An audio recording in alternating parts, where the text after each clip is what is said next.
సాక్ష్యం చెప్పిన బిడ్డల్ని దీవించండి. ఇంకా బహుదీవెనలు బహుఘనత నీ బిడ్డల మీదకి విడుదలను గాక. ఈ సమయంలో నీ వాక్యం విన్నైనా వాక్యములో నుండి మా అందరితో మీరు మాట్లాడండి. యేసునామములో ప్రార్థించి వాక్య సందేశమును ప్రారంభిస్తున్నాను నా పరమ తండ్రి, ఆమేన్. చదవండి మరలా ఇర్మియా గ్రంథము 29వ అధ్యాయం 10వ వచనాన్ని చదువుకుందాం. ఇర్మియా గ్రంథం 29:10. The book of Irmiah, chapter 29, verse 10. పోయిన వారం వాక్యాన్ని మరలా నేను కంటిన్యూ చేస్తాను. ఇర్మియా గ్రంథము 29:10.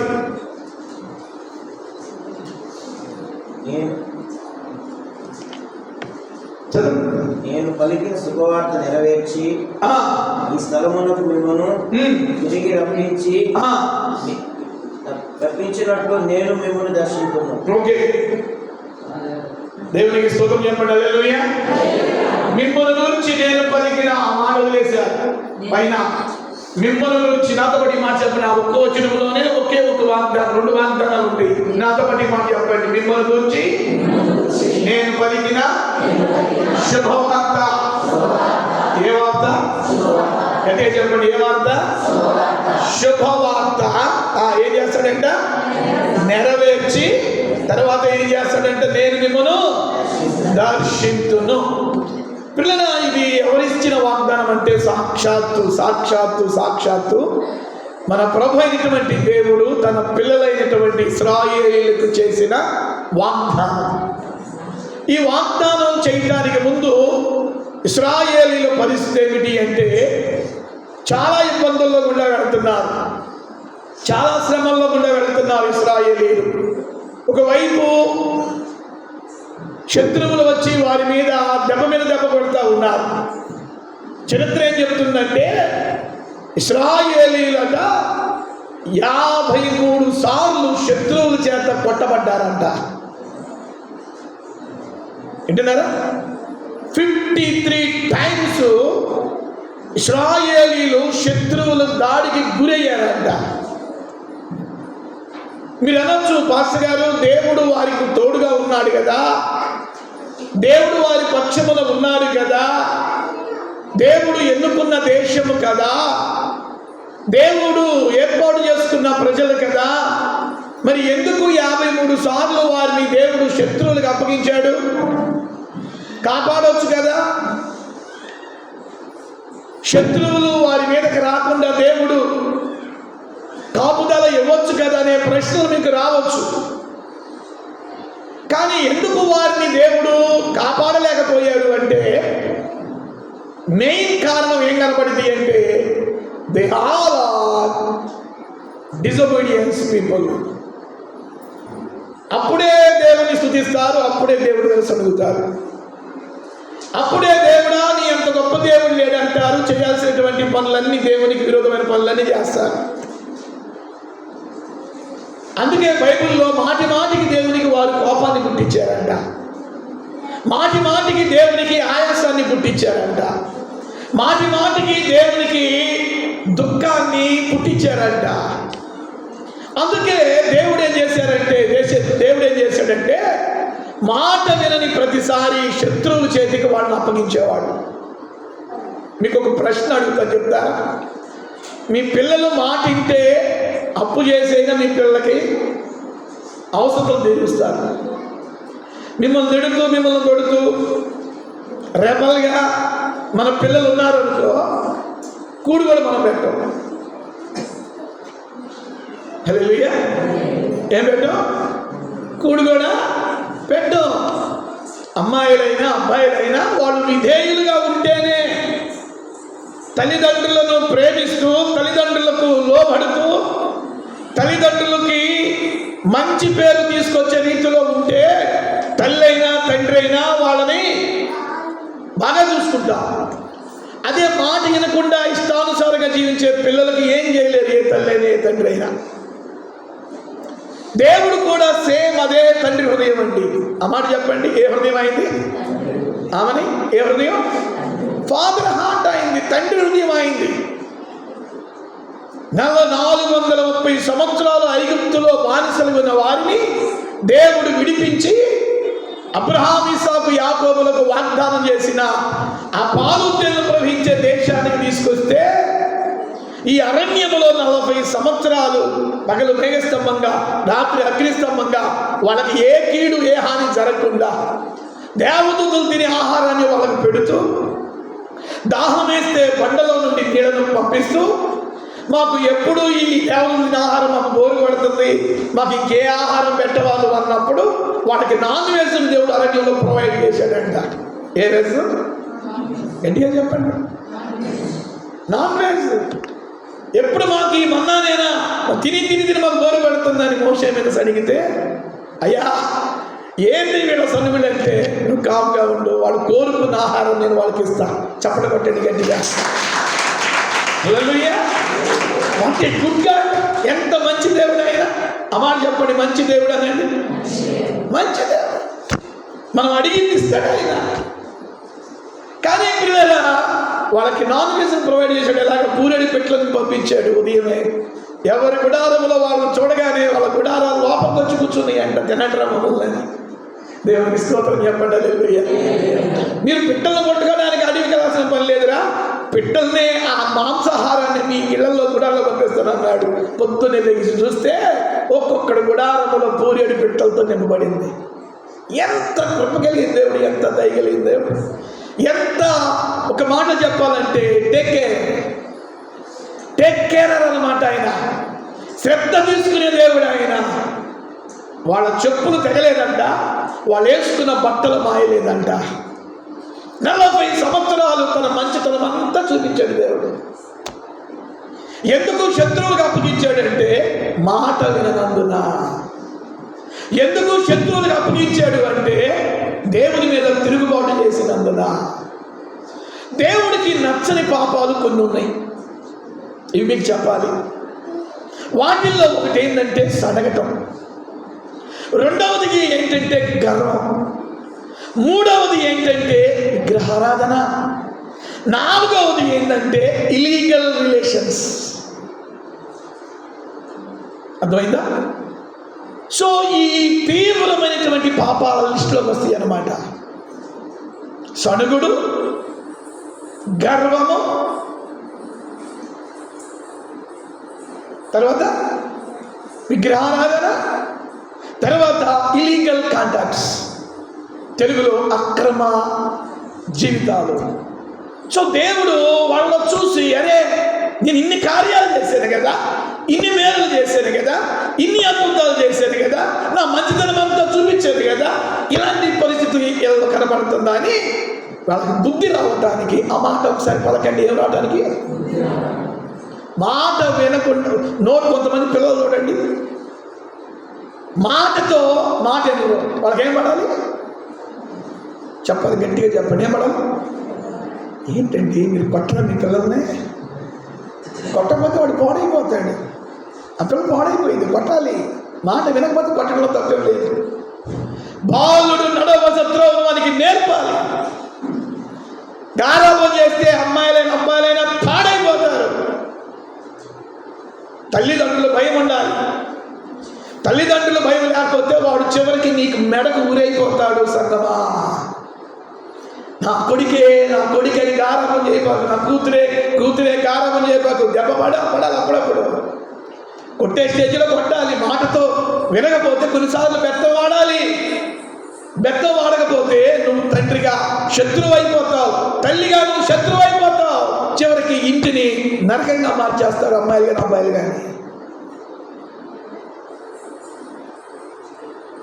కుటుంబ సాక్ష్యాలను కూడా పాడు చేయడానికి కూడా అవకాశం ఉండింది. గద్దెంపు ఉండాలి పిల్లలకి.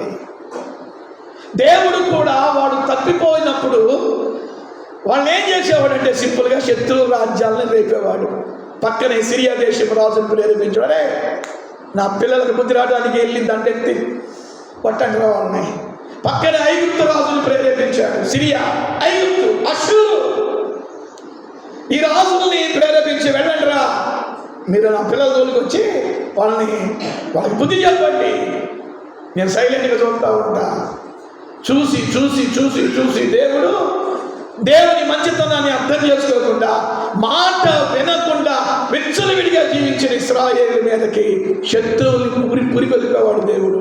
శత్రువులు వచ్చినప్పుడు దేవుడు సైలెంట్గా ఉండేవాడు. ఒక్కొక్క రాజు వచ్చి వాళ్ళని కొడుతుంటే, వాళ్ళ పట్టణాలని వాళ్ళ ఇళ్ళని ధ్వంసం చేస్తుంటే వాళ్ళు అయ్యా దేవా, అయ్యా దేవా, అయ్యా దేవా, నిన్ను విడిచినందుకే కదా మాకు ఈ గతి, నీకు దూరమైనందుకే కదా మాకు ఈ దుస్థితి, దయతో క్షమించయ్యా క్షమించయ్యా అని మరలా దేవుడు శత్రువుల చేత దెబ్బలు కొట్టించినప్పుడు అప్పుడు వాళ్ళు ఏం చేసేవాళ్ళంటే పశ్చాత్తాపడి వాళ్ళ పాపస్థితిని వదిలిపెట్టి, ఇక నేను బుద్ధిగా ఉంటాను తండ్రి, శత్రువుల నుండి మాకు విడుదల దయచే ప్రభా, శత్రువుల నుండి మాకు విమోచన కలిగించే ప్రభా అని దేవుని దగ్గర ఏడ్చి మొదలుపెట్టినప్పుడు కృపగలిగిన దేవుడు, దయగలిగిన దేవుడు. ఆయన కోపం నిమిషం మాత్రమే ఉండింది, కానీ ఆయన దయ ఆయుష్కాలం ఉండిందంట. అప్పుడే కోపడతాడు, ప్రభా క్షమించయ్యా అంటే దగ్గర తీసుకుంటాడు. చెప్పడం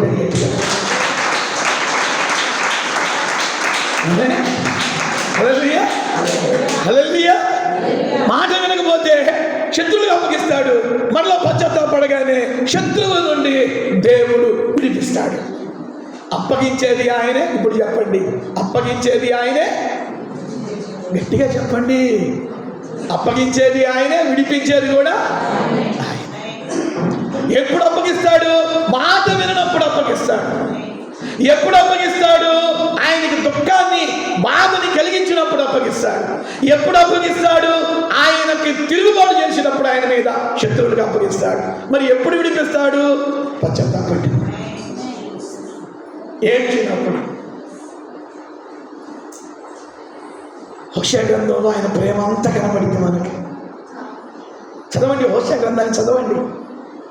తప్పిపోయిన ఇశ్రాయేలీయుల దేవుని ప్రేమ అద్భుతంగా కనబడింది మీకు ఆ యొక్క హోషేయ గ్రంథంలో. మొత్తానికి ప్రియులారా, అలాంటి సమయంలో ప్రవక్త అయినటువంటి ఇర్మియాను దేవుడు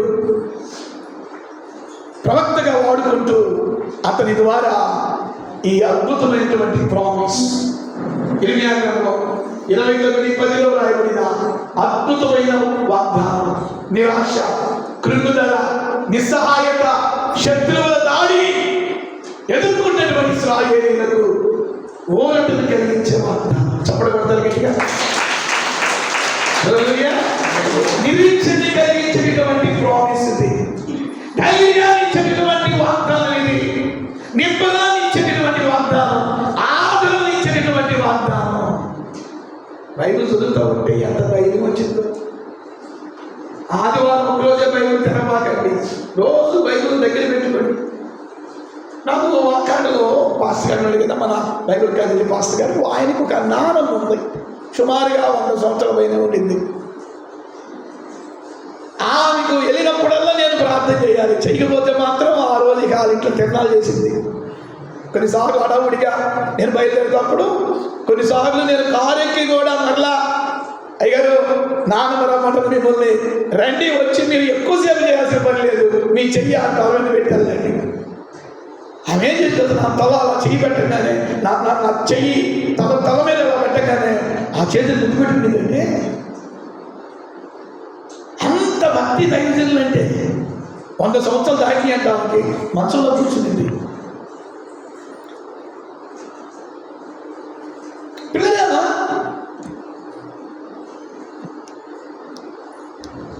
ఆ సమయంలో ఇశ్రాయేలీయులు పశ్చాత్తాపంతో దేవునికి మొదలుపెట్టినప్పుడు దేవుడు మరలా వాళ్ళు ఏం చేసేవాడంటే, ఆ మాట చెప్పండి, హక్కును తెచ్చుకునేవాడు. చదివింది అని చెప్పండి. హల్లెలూయా, హల్లెలూయా. మనకి ఎలాంటి ఫీలింగ్స్ ఉంటాయో, మనకి ఎలాంటి ఎమోషన్స్ ఉంటాయో, సేమ్ దేవునికి కూడా అలాంటివి ఉంటాయండి.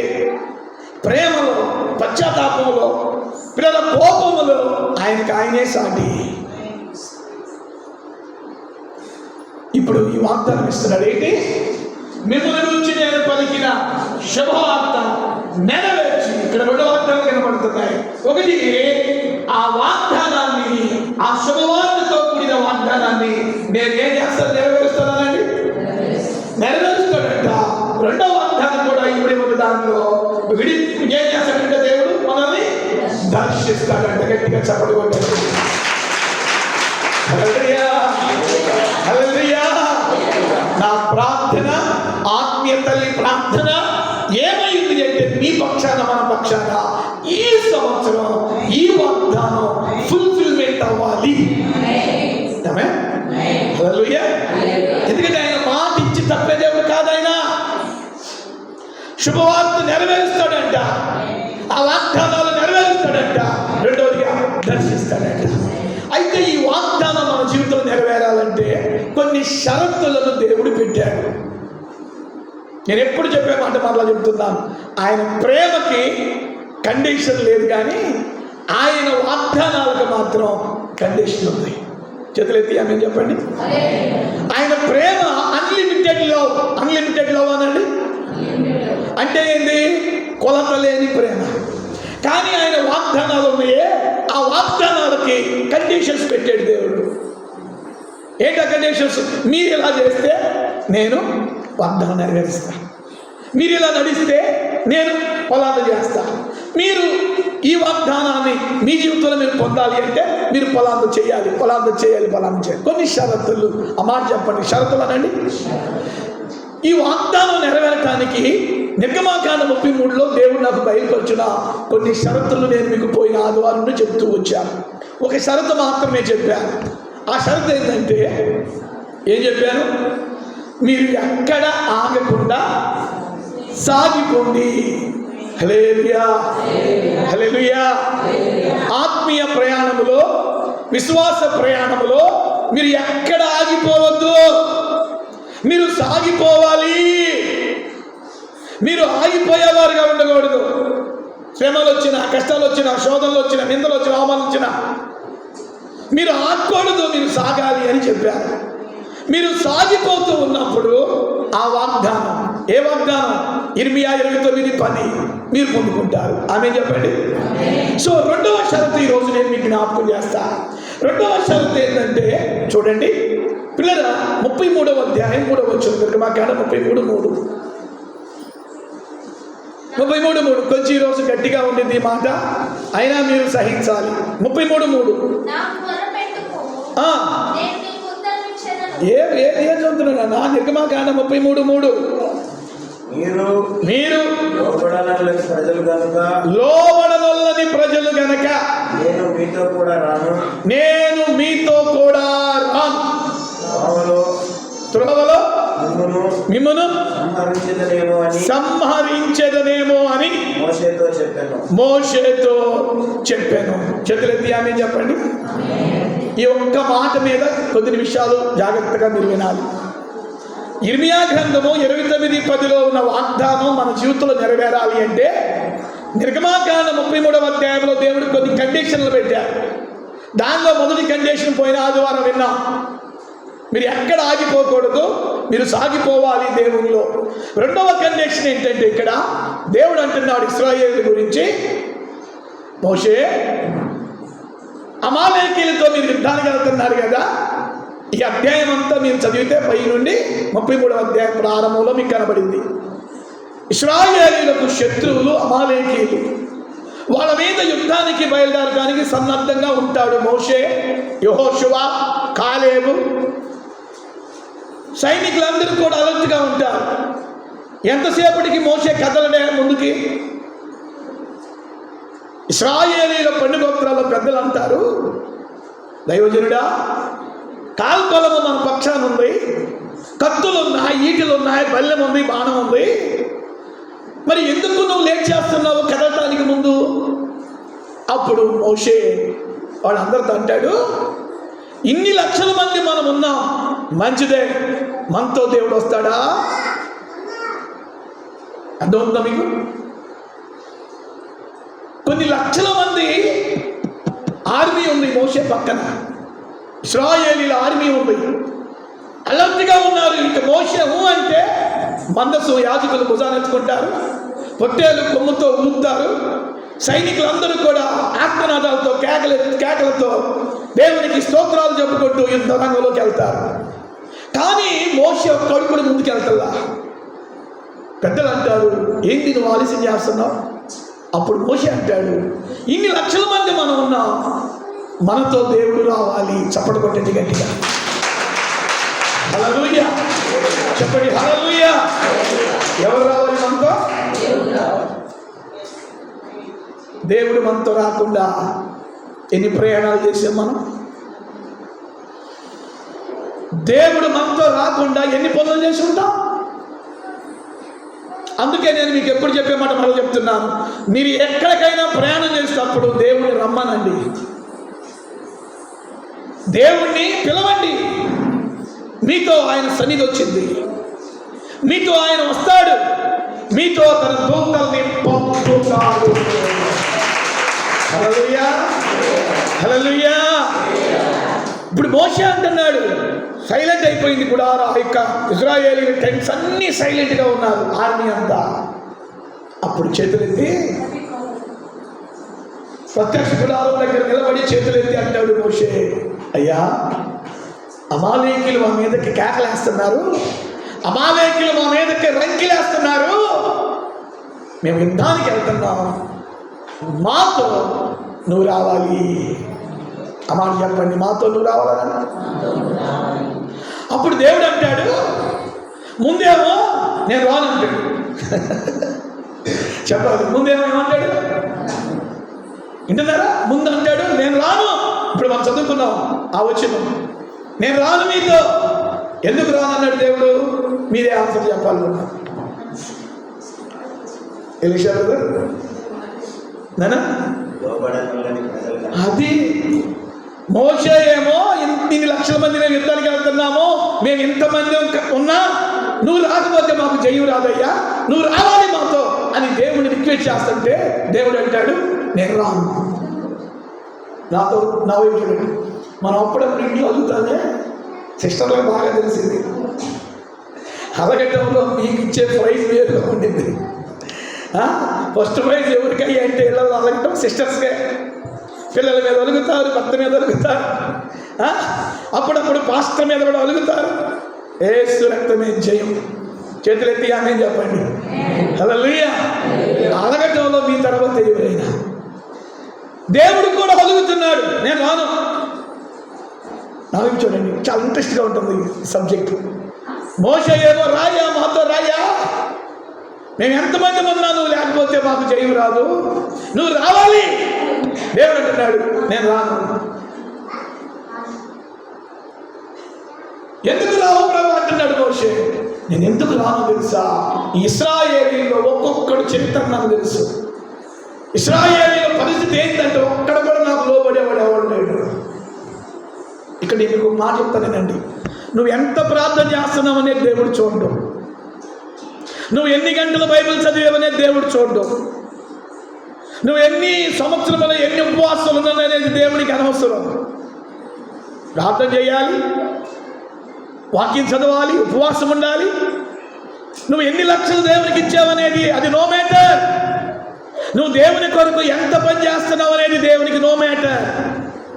వీటితో పాటు ఆ మాట చెప్పండి, వీటితో పాటు అనండి, వీటితో పాటు ప్రార్థన, వాక్యము, ఉపవాసము, పరిచర్య, దేవునికి ఇచ్చే విధానం, ఇవన్నీ మానక వీటితో పాటు దేవుడు అంటాడు నీలో నాకు విధేయత కనబడాలి అంటాడు. ఏం కనబడాలి? లోబడాలి. మంచి మాట పడాడు. మీరు లోబడిన వాళ్ళు నాయన, నా కార్యాలు ఎన్నో చూశారు మీరు, నా అద్భుతాలు ఎన్నో చూశారు మీరు, కానీ అప్పుడు వరకే మీలో లోబడేది నాకు లేదు. ఇంకొక మాట కూడా అంటాడు దేవుడు, ఈ లోబడటం లేదనే మాట, లోబడని ప్రజలనే మాట పోయినసారి చెప్పారు 250 సార్లు, ఇంకా కొంచెం ఎక్కువే ఈ లోబడని వాళ్ళని ప్రజలనే మాట రాశాడంట దేవుడు. మీ గురించి ఏం సాక్ష్యం ఇస్తాడు దేవుడు చెప్పండి. ఈ మాట చెప్పి నేను ఒక ముఖ్యమైన మాటతో నేను ముగిస్తాను, పాదపరిచయంలో నడిపిస్తాను. ఇశ్రాయేలు గురించి దేవుడు ఇస్తున్న సాక్ష్యం ఏంటంటే you all are disobedient people అన్నాడు. మీరందరూ లోబడనొల్లని ప్రజలు. ఆ మాట అన్నప్పుడు వాళ్ళలో పశ్చాత్తాపం వచ్చిందంట. ఆ మాట మోషే చెప్పినప్పుడు, ఇదిగో మీరందరూ మీరు మనతో దేవుడు రానంటున్నాడు, పదండి ఎవడు కూడా వాడు వెళ్ళిపోండి అని అంటే, లేదు లేదు లేదు లేదు మోషే, నిజమే దేవుడు చెప్పినట్టుగా మేము లోపడతాం, మేము చెప్పినట్టుగా నువ్వు చెప్పినట్టుగా లోపడతాం, మేము తగ్గించుకుంటాం, మేము విధేయత కలిగి ఉంటాం, దేవునికి నచ్చనివి దేవుడి మెచ్చనివి దేవుడి ఇష్టపడినవి వాటన్నిటి నుంచి మేము ప్రత్యేకించబడుకుంటాం, మేము లోపడతామని దేవుడు చెప్పిన మాటకి ఆ కింద వచ్చిన మీరు చదివితే చివరికి వారు లోబడినప్పుడంట, ఎప్పుడు లోబడినప్పుడంట దేవుడు వాళ్ళతో పాటు వెళ్ళాడంట. చెప్పడం గట్టిగా.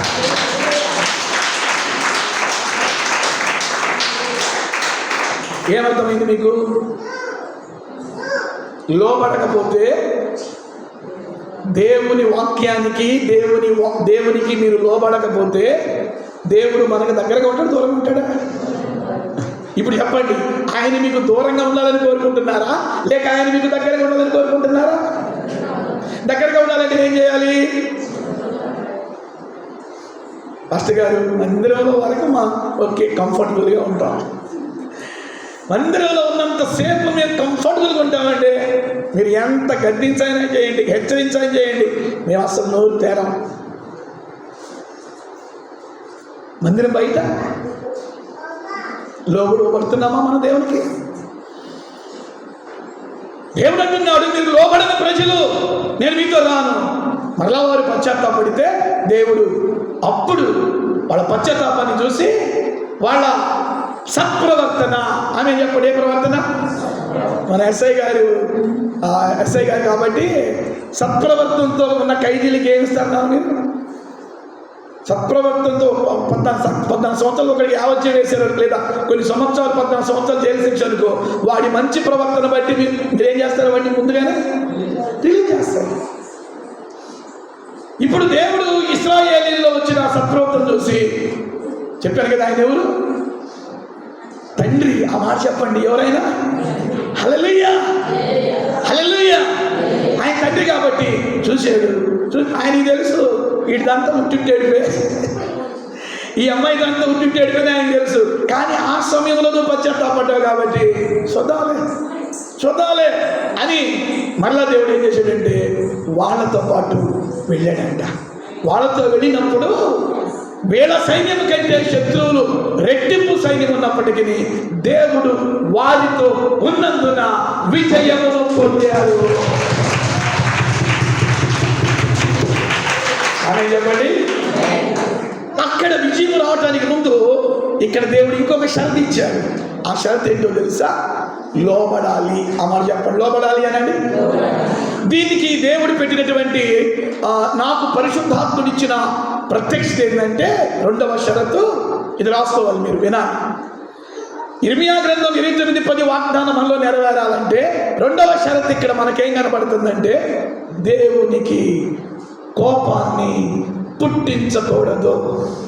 ఆ మాట ఒక్కసారి గట్టిగా పలకండి. ఎవరి కోపాన్ని పుట్టించకూడదు? దేవునికి. ఈ పక్కన వాళ్ళకి చెయ్యించి చెప్పండి, దేవునికి పొరపాటున కోపాన్ని పుట్టించొద్దని చెప్పండి. One more time. ఏది 1:10కే మీకు బ్యాటరీ ఛార్జింగ్ అయిపోయినట్టుంది. హల్లెలూయా. ఏం పలికారు మీరు చెప్పండి? దేవునికి కోపాన్ని. హబక్కూకు గ్రంథంలో దేవుని కోపం మీరు చూడాలంటే ఆ పుస్తకం చదవండి. దేవుని కోపం మీకు కనబడాలి అంటే, చూడాలి అంటే హబక్కూకు పుస్తకం చదివితే గుండెలు ట్రంబిలింగ్ అవుతాయి. పిల్లారా, కలవరం వచ్చేసింది.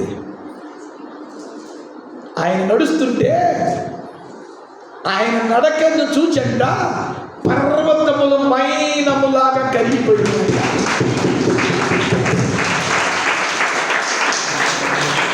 ఏం కరిగిపోయినాయి? వస్తాను వలి గావు. ఏం మైనంలా కరిగిపోయింది? క్యాండిల్ వెలుగుతూ ఉంటే కరిగిపోయింది కదా. ఆయన నడుస్తూ ఉంటే బలమైనటువంటి పర్వతములు అంట మైనములాగా కరిగిపోయినాయి అంట. ఆ ప్రజల మీద ఉన్న కోపం దేవుడు పర్వతాల మీద చూపించాడంట. దేవుడికి తెలుసు, వీళ్ళ మీద నేను కోపడితే తట్టుకోలేరు. అందుకే దేవుడు తన కోపాన్ని అణుచుకోవడానికి పర్వతముల దగ్గర నడుస్తున్నాడంట. ఆయన నడుస్తుంటేనే బలమైనటువంటి పర్వతములు మైనములాగా కరిగిపోయినాయి అంట. తన కోపాన్ని ప్రజల మీద చూపించడానికి దేవునికి మనసు రాలా. మాట వినని వాళ్ళు, అవును. వ్యభిచారులు, అవును. విగ్రహారాధికులు, అవును. మాటి మాటికి సడిగేవారు, అవును. మాటి మాటికి దేవుని మీద తిరుగుబాటు చేసేవారు. అయినప్పటికీ కీర్తనలో దావీదు అంటాడు, విసిరి వెళ్ళి మరలా రాని గాలి వలె వాళ్ళు ఉన్నారంట. అదే కీర్తనలో 103 కీర్తనలో దావీదు అంటాడు, ఓటికుండ వంటి వాడు నేను నన్ను జ్ఞాపకం చేసుకోయ్యా. పువ్వు లాంటి వాళ్ళంట, గడ్డి లాంటి వాళ్ళంట, సాగిపోయిన నీళ్ళ లాంటి వాళ్ళంట, కొంతసేపు కనబడి అంతలో మాయమయ్యే నీటి. ఎన్నిసార్లు కోపాన్ని పుట్టించామని, ఎన్నిసార్లు దుఃఖాన్ని పుట్టించామని. 29:10 మీ జీవితంలో నెరవేరాలి అంటే సంగమా, మిమ్మల్ని మనల్ని దేవుడి పెట్టిన రెండో కండిషన్ ఏంటంటే, మీరు నాకు కోపాన్ని పుట్టించద్దు. ముగిస్తున్నాను. దేవుడు కోప్పడేవి కొన్ని ఉన్నాయి. ఒకటి, మన ప్రాచీన స్వభావం పాతి పెట్టబడకపోతే, మన ప్రాచీన స్వభావం పాతి పెట్టకుండా మనము ఎప్పటిలాగా వాక్యం వింటూ ఉంటే అప్పుడప్పుడు మన జీవితంలో ప్రాచీన స్వభావం బయటకు వస్తూ ఉండింది, ప్రాచీన బుద్ధి బయటకు వస్తూ ఉండింది, ప్రాచీన క్రియలు బయటకు వస్తూ ఉంటాయి. పౌలు అదే అంటాడు కొరింథీ సంఘానికి పత్రిక రాస్తూ, మీ ప్రాచీన స్వభావం క్రీస్తుతో పాటు సిలువ వేయబడాలి అంటాడు. అంటే యేసుప్రభు నమ్మకం ముందు ఉన్నటువంటి ఆ స్వభావం ఉందే, అది అప్పుడప్పుడు దేవుని నమ్ముకున్నా కూడా బయటపడతా ఉండింది. ఆమె చెప్పండి, అంటే పడాలనే ప్రాచీన స్వభావం అప్పుడప్పుడు బయటపడతా ఉండింది. పాస్టర్ గారు అప్పుడప్పుడే కాదండి, ఎప్పుడు కాదంటారా? కొంతమందికి అప్పుడప్పుడు బయటపడింది, కొంతమందికి ఎప్పుడు బయటపడతా ఉండింది అనుకోండి. ప్రాచీన స్వభావం అంటే క్రీస్తుని ఎరగక మునుపు ఎలాంటి స్వభావం నేచర్ ఉందో అది క్రీస్తులోకి వచ్చిన తర్వాత కనబడకూడదు.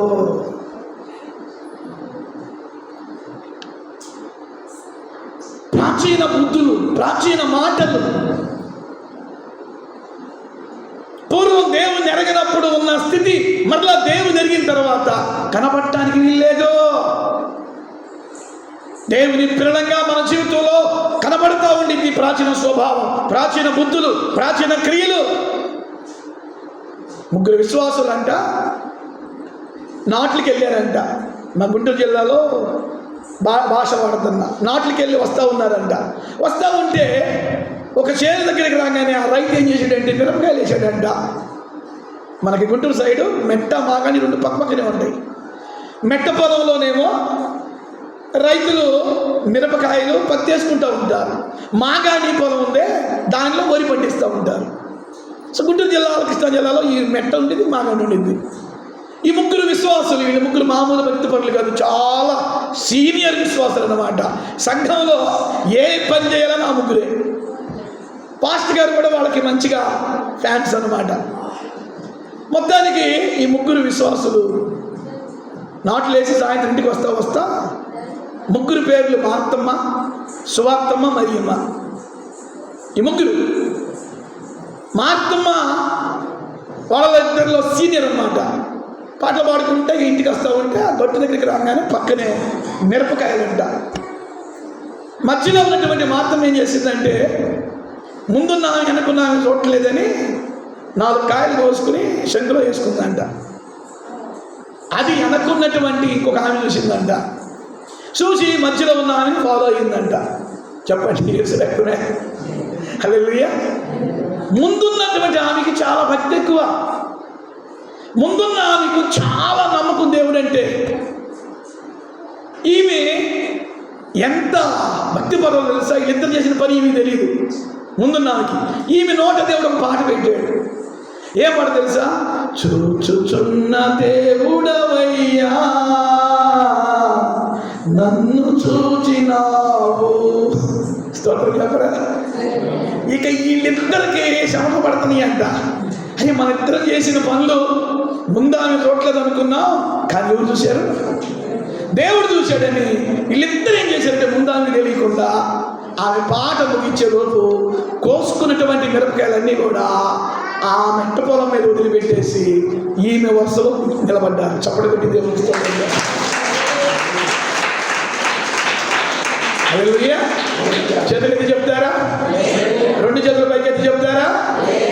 హల్లెలూయా. అప్పుడప్పుడు ఆ మాట చెప్పండి, అప్పుడప్పుడు అనండి.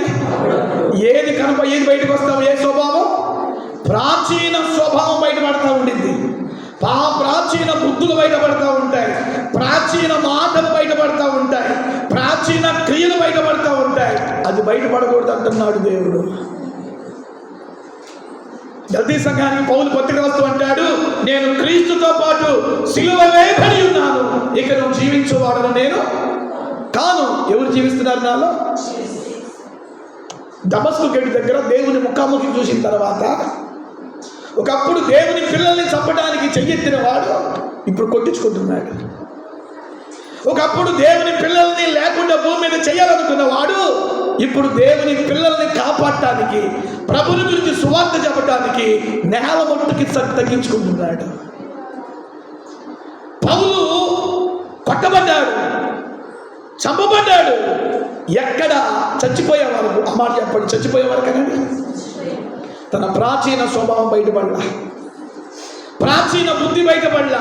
ఒకప్పుడు పౌలు చూస్తే గడగడలాడే ప్రజలు, ఇప్పుడు పౌలు అన్నీ ఉన్నా ఏమి లేని వాడిగా, చాతకాని వాడిగా ఉన్నాడు. ఎవరి కొరకంటే ప్రభు కొరకే. ఎంత మార్పు అండి! బట్ ఈ గ్రేట్ చేంజ్. మిమ్మల్ని అడుగుతున్నాను దైవజనుడిగా, ఈ మాట అడిగి నేను ప్రార్థన చేస్తాను. మీలో ఈ మార్పు వస్తుందా? మీలో మార్పు రాకపోతే నేను వాక్యం చదవటం అనవసరం. మీలో మార్పు రాకపోతే మీ దశమ భాగాలు చెల్లించడం కూడా అనవసరం. మీలో మార్పు రాకపోతే నువ్వు ప్రతి ఆదివారం మందిరానికి రావటం కూడా అనవసరమే. 40 సంవత్సరాలు దేవునికి తీవ్రమైన కోపాన్ని పుట్టిస్తే ఆ కోపాన్ని వారి మీద చూపించడానికి దేవుడు మనసు రాక తన కోపమును పర్వతముల మీద చూపిస్తే ఆయన కోపమున కట్ట పర్వతములు మైనములాగా కరిగిపోయినాయి అంట. అమ్మా అయ్యా, ఇర్మియా 29:10 నీ జీవితంలో నెరవేరాలి అంటే 2వ షరతు పెడుతున్నాడు దేవుడు. నాకు కోపాన్ని పుట్టించొద్దు అంటున్నాడు. ఆయనకంట మనమంట, నన్ను కూడా కలుపుకుంటున్నాను దైవజనుడిగా, ఆత్మీయ తల్లిని కూడా కలుపుకుంటున్నాను, మా 3 పిల్లలను కూడా కలుపుకుంటున్నాను. మనందరం అంట ఆయనకి కోపాన్ని పుట్టించకూడదంట. ఇది 2వ షరతు. మిగిలిన షరతులు నేను ఈ నెలలో కంటిన్యూ చేస్తాను. మోకాళ్ళ మీద వెళ్ళి ప్రార్థన చేసుకుంటాను.